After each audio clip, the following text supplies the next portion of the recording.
Napheesa Collier sure knows how to make her WNBA pay points.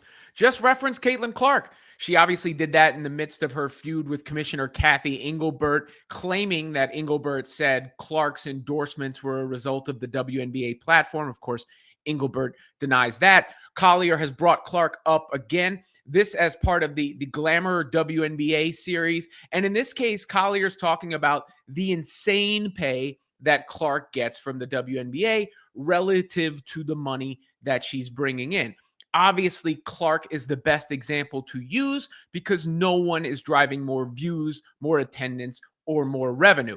So when you look at her salary and you make the argument about revenue sharing, which the WNBA players are not getting any or much of, then you start to see where that's crystallized. And Collier's smart enough to realize that sort of, credibility or that sort of impact carries over to the mere mention of Clark's name as far as getting the message out there.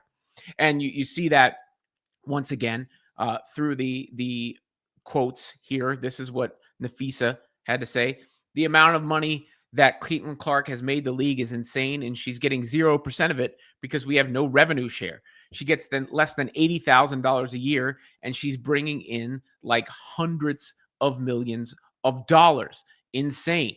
And yes, that is insane.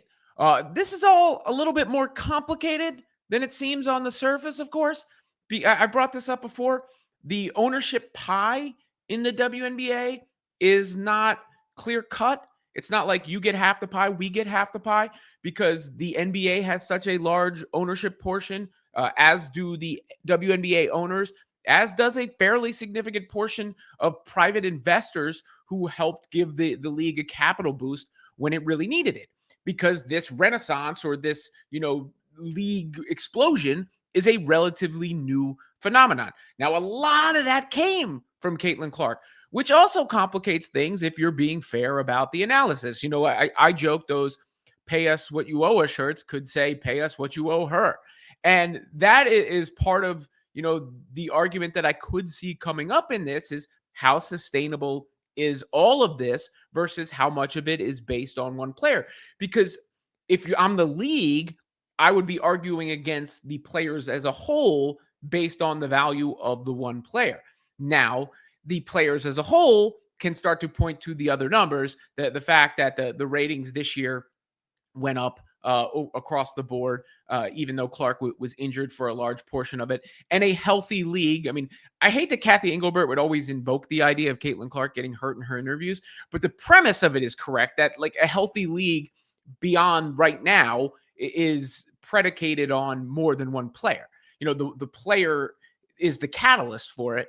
And I think Caitlin Clark, and I've made this point 100 times too, her legacy gets stronger if the league goes on to become this huge thing. Like, you don't go back to the NBA and say, after Magic and Bird left, it all fell apart.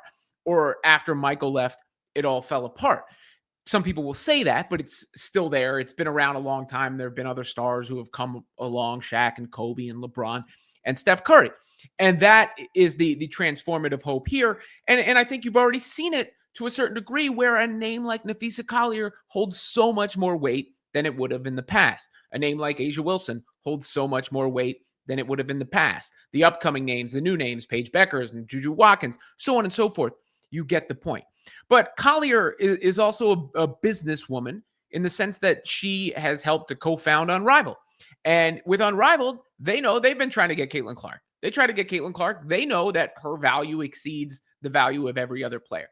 And it is good negotiating. You can say whatever you want about using Clark as a pawn in the game. And I don't know if Stephanie White was referring to Napheesa Collier specifically when she made that point, but it is a good point or a good tactic from Fee to bring up Clark, because not only do her comments get more attention, but they're more effective because you can't look at that, specific one-to-one transaction on face value, the amount of money and attention Clark has brought in versus the amount she's paid by the WNBA, and not see Collier's words as true.